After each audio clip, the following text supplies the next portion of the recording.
जय हिंद, वंदे मातरम, भारत माता की जय। राष्ट्र गौरव की इस कड़ी में आज हम चर्चा करेंगे चाइना के विषय में, और चाइना के साथ साथ चाइना के पड़ोसी देश जो भारत की एक ताकत बन सकते हैं। भारत के खिलाफ चाइना जिस तरह से लगातार षड्यंत्र करता है, उन षड्यंत्रों का उत्तर देने के लिए चाइना के पास ताइवान, हांगकांग और मकाऊ ऐसे हिस्से हैं चाइना के, ऐसे अलग से देश हैं जो चाइना के साथ जिनका विवाद है, और चाइना जैसे पाकिस्तान के अंदर हस्तक्षेप करके भारत को परेशान करने की, भारत पाकिस्तान के माध्यम से भारत की सीमाओं के ऊपर तनाव पैदा करने की षड्यंत्र करता है, वैसी योजना बनाता है। तो उनका उत्तर देने के लिए हमें चाइना और चाइना के साथ ताइवान और हांगकांग के बारे में जानकारी होनी चाहिए। राष्ट्र गौरव की इस कड़ी में आज हम बात करेंगे चीन, ताइवान व हांगकांग के संबंधों के बारे में। आप सबको हमने पिछले राष्ट्र गौरव के कड़ियों में हमने चर्चा की थी कि चाइना कैसे भारत को चारों ओर से घेर रहा है, स्ट्रिंग ऑफ पर्ल्स के माध्यम से। भारत आयरन कर्टेन के माध्यम से कैसे उसका उत्तर दे रहा है।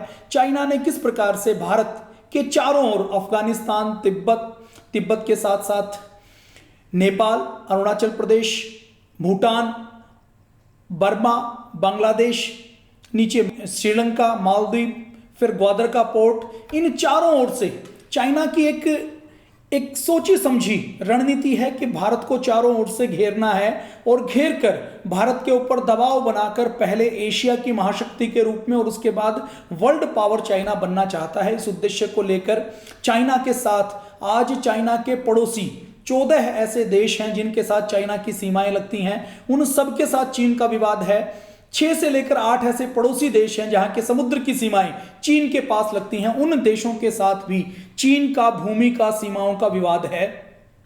चीन पूरी तरह से साम्राज्यवादी देश है। चाइना किसी भी तरीके से चाहता है कि वह वर्ल्ड पावर बने, वर्ल्ड लीडर बने।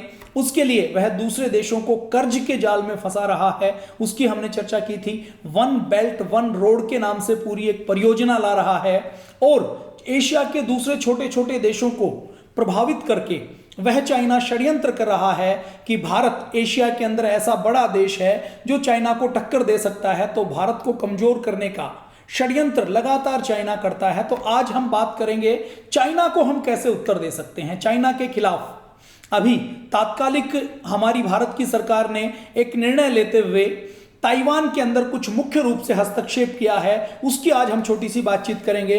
खबरों में आपने उसके बारे में बहुत अधिक सुना नहीं होगा। एक छोटी सी घटना हुई है ताइवान के अंदर। अभी ताइवान की राष्ट्रपति चुनी गई है। उस राष्ट्रपति को भारत सरकार ने समर्थन देते हुए अपने 2 सांसदों को उनके राष्ट्रपति पद की शपथ ग्रहण के समारोह में वर्चुअल रूप से भाग लेने के लिए अधिकृत किया है। उन दोनों ने भाग लिया है, और ये एक संदेश है चीन के खिलाफ कि चीन यदि कश्मीर के मामले पर, पीओके के मामले पर, गिलगित और बाल्टिस्तान के मामले पर, मुजफ्फराबाद के मामले पर, या अक्साई चीन के मामले पर, हमारे लेह लद्दाख और कश्मीर के मामले पर हस्तक्षेप करेगा, तो हम भी चाइना को उत्तर दे सकते हैं। इस सिलसिले में आज हम जानते हैं चाइना का इतिहास क्या है, ताइवान का इतिहास क्या है, और हांगकांग का इतिहास क्या है। उससे पहले एक बड़ी खबर, भारत की सरकार ने, हमारे देश के प्रधानमंत्री जी ने दूसरे देशों के साथ संबंध बढ़ाते हुए, एशिया के दूसरे देशों के साथ संबंधों को और मजबूत करते हुए चाइना के इस षड्यंत्र को विफल करने के लिए अपनी पूरी विदेश नीति में, अपने विदेश मंत्रालय से लेकर अपने विदेश नीति के तहत पड़ोसी देशों के साथ संबंध बहुत तेजी के साथ सुधारे हैं। माननीय प्रधानमंत्री जी ने अपने पड़ोसी देशों में अभी तात्कालिक रूप पे हम बात करें तो अभी श्रीलंका के साथ, मॉरिशस के साथ लगातार बातचीत करके नोवल कोविड कोरोना के प्रचार प्रसार में उपयोग होने वाली दवाओं के सहयोग के साथ साथ हर संभव सहयोग और बातचीत करने का कार्यक्रम जारी रखा है। और इसके साथ साथ अभी मालदीव, जिसमें 2018 से पहले ऐसी सरकार थी जो भारत के प्रति बहुत अच्छा रुख नहीं रखती थी। 2018 से पहले 1-2 बार ऐसा हुआ कि भारत के प्रधानमंत्री जी के बने बनाए कार्यक्रम भी स्थगित करने पड़े। मालदीव के अंदर चाइनीज कंपनियों ने अपनी घुसपैठ बढ़ा ली थी, चाइनीज कंपनियां वहां पर छा गई थी। तो अब माननीय प्रधानमंत्री मोदी जी ने 2018 में जैसे ही मालदीव, जो आप स्क्रीन पर देख पा रहे होंगे, मालदीव का नक्शा आप भारत के नीचे देखेंगे तो साउथ इंडिया के पास आप नीचे जब समुद्र में, हिंद महासागर में नीचे की ओर जाते हैं तो बहुत छोटा सा आपको एक बिंदु दिखाई देता है, ये मालदीव है। जिनका क्षेत्रफल बहुत छोटा सा है। आबादी की बात करें तो कुछ लाख की आबादी है, लेकिन ये मालदीव अगर हम रणनीतिक दृष्टि से देखे जाएं तो ये बहुत महत्वपूर्ण है, क्योंकि यहां पर चीन अपनी घुसपैठ बढ़ाकर यहां पर अपना सामरिक ठिकाना बनाना चाहता है। और यहां पर मालदीव के आसपास जो छोटे छोटे द्वीप हैं, आइलैंड हैं, वहां पर चाइना अपने आर्टिफिशियल आइलैंड बनाकर अपना सैनिक अड्डा वहां पर बनाना चाहता है, ताकि वहां से जब प्लेन फ्लाई करे तो 20 मिनट के अंदर वो भारत के अंदर पहुंच जाए। ऐसी योजना चाइना बना रहा है। तो चाइना को उत्तर देते हुए मालदीव के साथ भारत के संबंध जो पहले बहुत अच्छे रहते थे, एक सरकार वहां पर आई जिसका झुकाव चाइना की ओर था, तो उन्होंने भारत और मालदीव के संबंधों के बीच में जो गर्मी रहती थी वो नहीं रहती थी। तो अभी 2018 में जैसे ही मालदीव के अंदर सत्ता परिवर्तन हुआ तो माननीय प्रधानमंत्री जी ने मालदीव की यात्रा की, और अभी भी मालदीव की यात्रा में 2019 में जब भारत के अंदर सरकार का परिवर्तन हुआ तो उस समय हमारे देश के प्रधानमंत्री जी ने मालदीव की यात्रा की और यात्रा करके संबंधों को एक नई गर्मजोशी की थी। अभी यूएन के अंदर अलग अलग जो ऑर्गेनाइजेशन बनी हुई हैं, ऐसे ही यूएन के अंदर एक चैप्टर बना हुआ है, एक ऑर्गेनाइजेशन बनी हुई है, ऑर्गेनाइजेशन ऑफ इस्लामिक कॉरपोरेशन। इसकी वर्चुअल मीटिंग हुई, इसकी ऑनलाइन मीटिंग हुई। यूएन की organisation of Islamic corporation, OIC जिसको शॉर्ट में कहा जाता है। अब इस मीटिंग में इस्लामिक देशों ने भाग लिया, अरब के दूसरे देश थे, दूसरे इस्लामिक देश थे।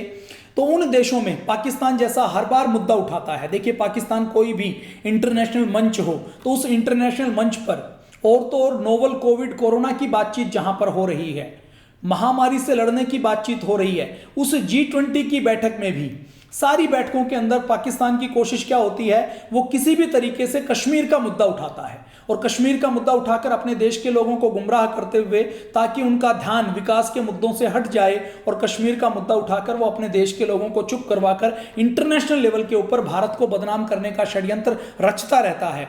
तो इसी ऑर्गेनाइजेशन ऑफ इस्लामिक कॉरपोरेशन की मीटिंग में भी पाकिस्तान ने हमेशा की तरह भारत को घेरने के लिए मुद्दा उठाया और एक वर्ड उन्होंने दिया, इस्लामोफोबिया। इस्लामोफोबिया वर्ड का मतलब क्या है, पाकिस्तान के शब्दों में हम सुने तो ये मतलब है कि भारत एक ऐसा देश हो गया है जहां पर मुसलमानों के साथ भेदभाव किया जाता है, जहां पर मुसलमानों के साथ मारपीट की जाती है, जहां पर मुसलमानों के साथ ह्यूमन राइट का वायलेशन किया जाता है, जहां पर मुसलमानों के साथ बहुत बुरे तरीके से भेदभाव करके उनको दोयम दर्जे का नागरिक समझा जाता है। तो ऐसा शब्द इस्लामोफोबिया एक पाकिस्तान ने नया शब्द गढ़ा है। इस शब्द को लेकर उसने organisation of Islamic country OIC के अंदर उसने आवाज उठाई। तो उठाने के बाद जब वो मंच के ऊपर मुद्दे के ऊपर आवाज उठा रहा था तो उस आवाज का विरोध करने के लिए मालदीव खड़ा हुआ। मालदीव में जो OIC के अंदर परमानेंट मालदीव के रिप्रेजेंटेटिव हैं थिलमिजा हुसैन, वो खड़े हुए और उन्होंने कहा, पुरजोर शब्दों में पाकिस्तान का विरोध किया और विरोध करते हुए कहा कि कुछ भटके हुए लोग यदि सोशल मीडिया के ऊपर कुछ कहते हैं तो वो भारत की आवाज नहीं है। भारत के अंदर 130 करोड़ लोग हैं, वो 130 करोड़ लोग भारत के अंदर दुनिया के सबसे बड़े लोकतंत्र में रहते हैं और वहां पर अलग अलग धर्मों के साथ साथ मुस्लिम समुदाय के भाई बहन भी रहते हैं। 20 करोड़ मुसलमान भारत के अंदर रहते हैं, 14.2% मुसलमान रहते हैं कुल आबादी का जो भारत में है, लेकिन सब मिलजुल कर रहते हैं। मालदीव के रिप्रेजेंटेटिव ये कहते हैं कि भारत के अंदर किसी भी प्रकार से किसी धर्म के साथ भेदभाव नहीं किया जाता। भारत एक पूर्ण रूप से शांतिपूर्ण देश है। भारत के अंदर सभी के लोकतांत्रिक अधिकारों का सम्मान किया जाता है और 130 करोड़ के भारत में यदि सोशल मीडिया में कुछ चंद लोग कोई बात कहें तो उसको पूरे भारत के 130 करोड़ लोगों की हम आवाज नहीं कह सकते। और उन्होंने आगे ये शब्द जोड़ा, उन्होंने कहा कि अगर OIC की इस मीटिंग में यदि किसी भी प्रकार से भारत के विरोध में कोई कार्रवाई होती है तो मालदीव उसका समर्थन नहीं करेगा। और जो मालदीव ने कहा तो दूसरे देशों ने भी उसकी हाँ में हाँ मिलाई। ये इस्लामोफोबिया शब्द आया कहां से? देखिए, चीन जो षड्यंत्र कर रहा है उसमें पाकिस्तान को उसने एक टूल बनाया हुआ है। चाइना चाहता है कि भारत और पाकिस्तान के अंदर तनाव पैदा हो, सीमा के ऊपर तनाव पैदा हो, युद्ध की स्थिति पैदा हो, और युद्ध होता है तो चाइना ये चाहता है कि भारत कमजोर हो। पाकिस्तान तो पहले से कमजोर है, पाकिस्तान की कोई स्थिति नहीं है, पाकिस्तान के साथ युद्ध में उलझकर भारत और ज्यादा कमजोर हो जाएगा।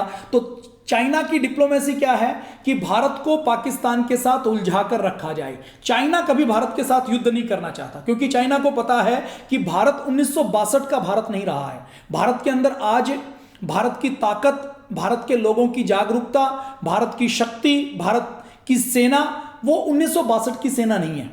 भारत का आत्मगौरव, भारत का आत्म स्वाभिमान, भारत का राष्ट्र स्वाभिमान वो जागा हुआ है। तो चाइना की योजना क्या है?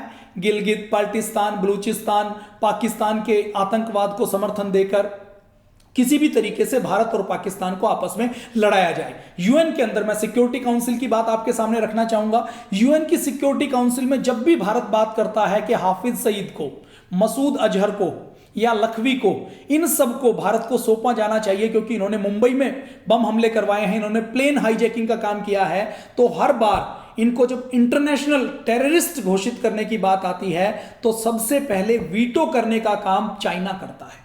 पूरी दुनिया के सारे देश सहमत हैं, लेकिन चाइना हर बार वीटो करता है। तो चाइना की यह पॉलिसी है कि भारत को डिस्टर्ब किया जाए। तो मालदीव ने इस यूएन के मंच के ऊपर पाकिस्तान को उत्तर दिया है, और केवल ये उत्तर पाकिस्तान के लिए नहीं है, चाइना के लिए भी उत्तर है कि इंटरनेशनल लेवल के ऊपर भारत की स्थिति एक शांति प्रिय देश की है, एक ऐसे देश की है जो पूरी दुनिया में शांति स्थापित करना चाहता है।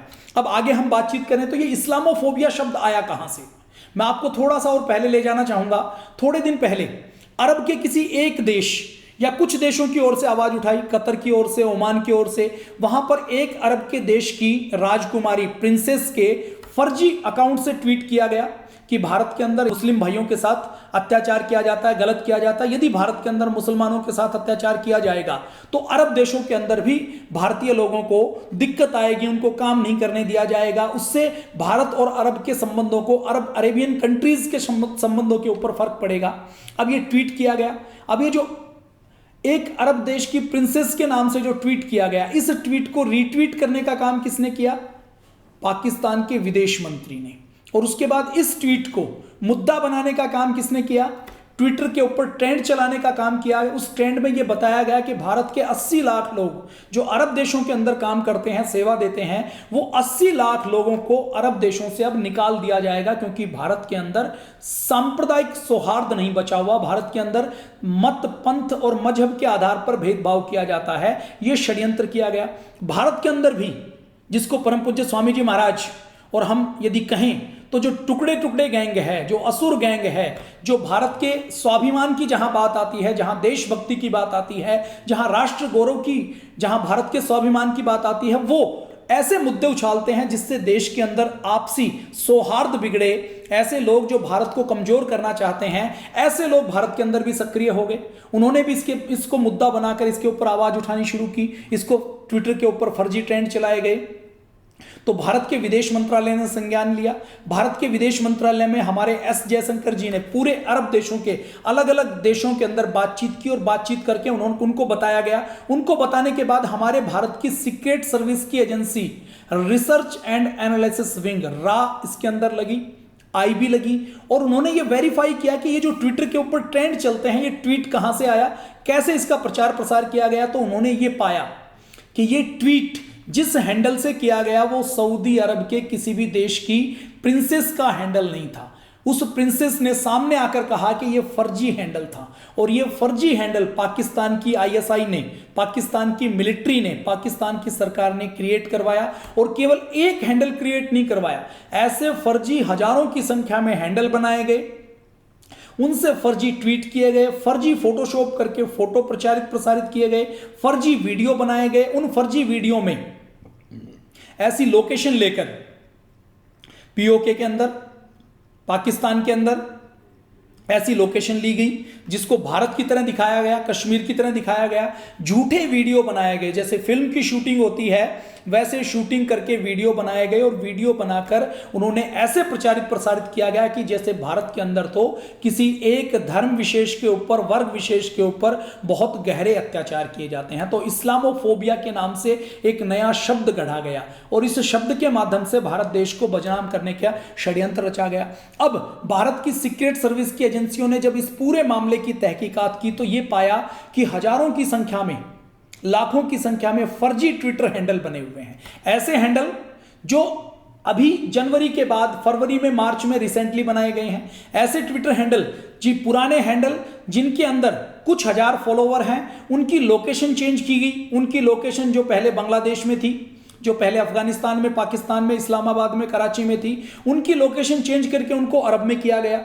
उन हैंडल की। पहले लैंग्वेज जहां इंग्लिश थी उस लैंग्वेज को बदलकर अरबी लैंग्वेज करके उसके ऊपर फोटोग्राफ प्रोफाइल फोटो चेंज करके ये दिखाया गया कि ये आवाज अरब की आवाज है, अरब के लोग, अरब के देश ये कह रहे हैं। जबकि सच्चाई क्या थी? सच्चाई ये थी कि पाकिस्तान ने अपनी सोशल मीडिया की टीम को लगाकर, अपनी डर्टी ट्रिक्स करते हुए, डर्टी ट्रिक्स डिपार्टमेंट की टीम को लगाते हुए उन्होंने फर्जी हैंडल पाकिस्तान के अंदर बनाए और पूरी दुनिया में यह प्रचारित करने का षड्यंत्र किया कि भारत के अंदर तो इस्लामोफोबिया है, मुसलमानों के ऊपर अत्याचार हो रहा है, कोरोना के नाम से अत्याचार किया जा रहा है और पूरी दुनिया में भारत की छवि को खराब करने का एक षड्यंत्र रचा अरब देशों के साथ, जिनके साथ भारत के संबंध बहुत मजबूत हैं, बहुत क्लोज हैं।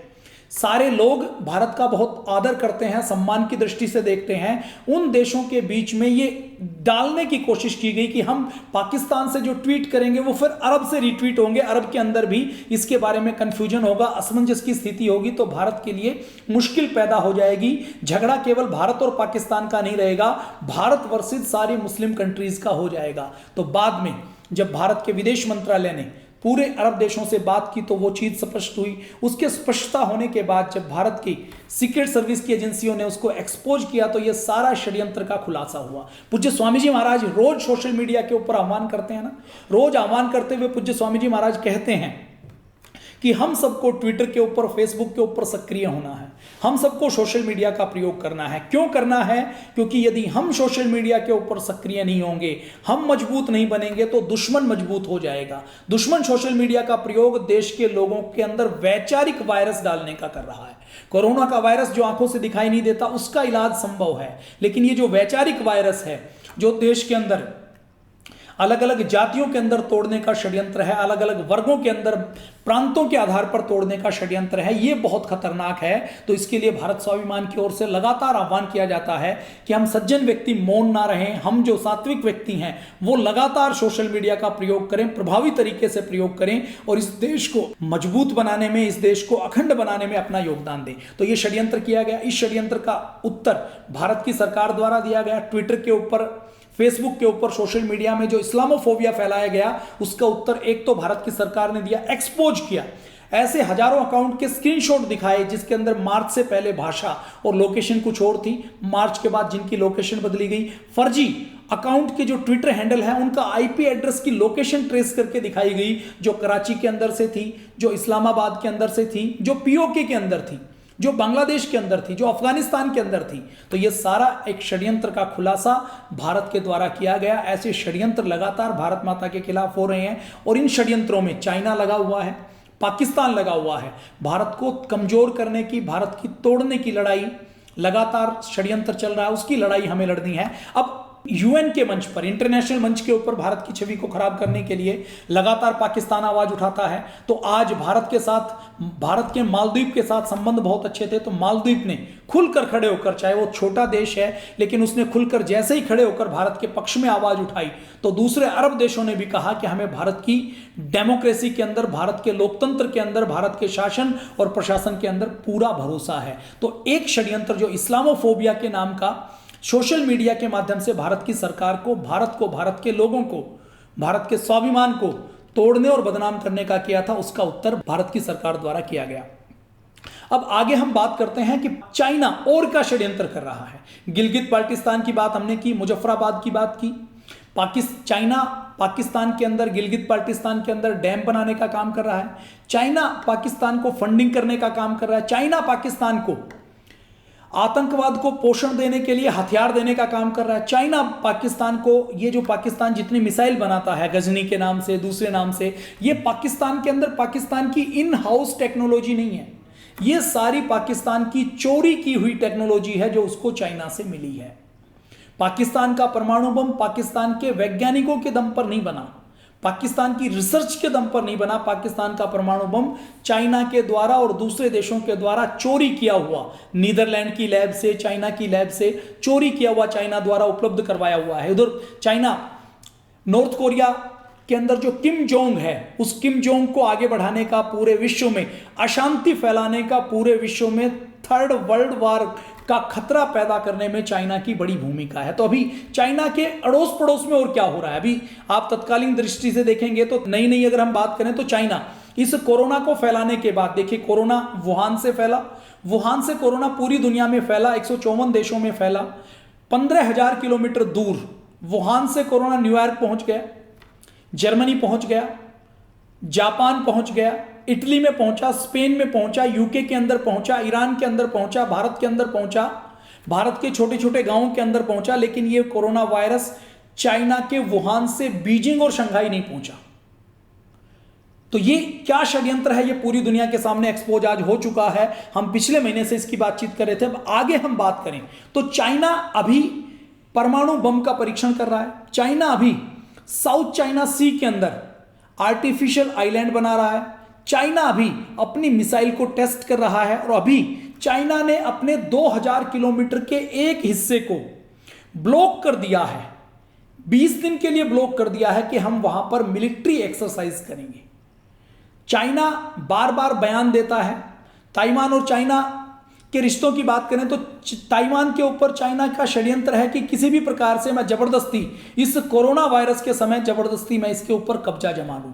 हांगकांग के अंदर हांगकांग के लोगों को दबाते हुए, उनके प्रोटेस्ट को दबाते हुए चाइना उसके ऊपर कब्जा करना चाहता है। तो ये चाइना का षड्यंत्र चल रहा है। इन चाइना के षड्यंत्र में आज हम बातचीत करते हैं। इस बातचीत को आगे बढ़ाते हुए हांगकांग और ताइवान में क्या हो रहा है और भारत की सरकार ने हांगकांग और ताइवान में अपनी स्थिति को मजबूत करने के लिए और चाइना को कमजोर करने के लिए क्या किया है। सबसे पहले हम बातचीत करते हैं तो ताइवान और चाइना की। देखिए, चाइना के अंदर पहले साम्राज्यवाद था।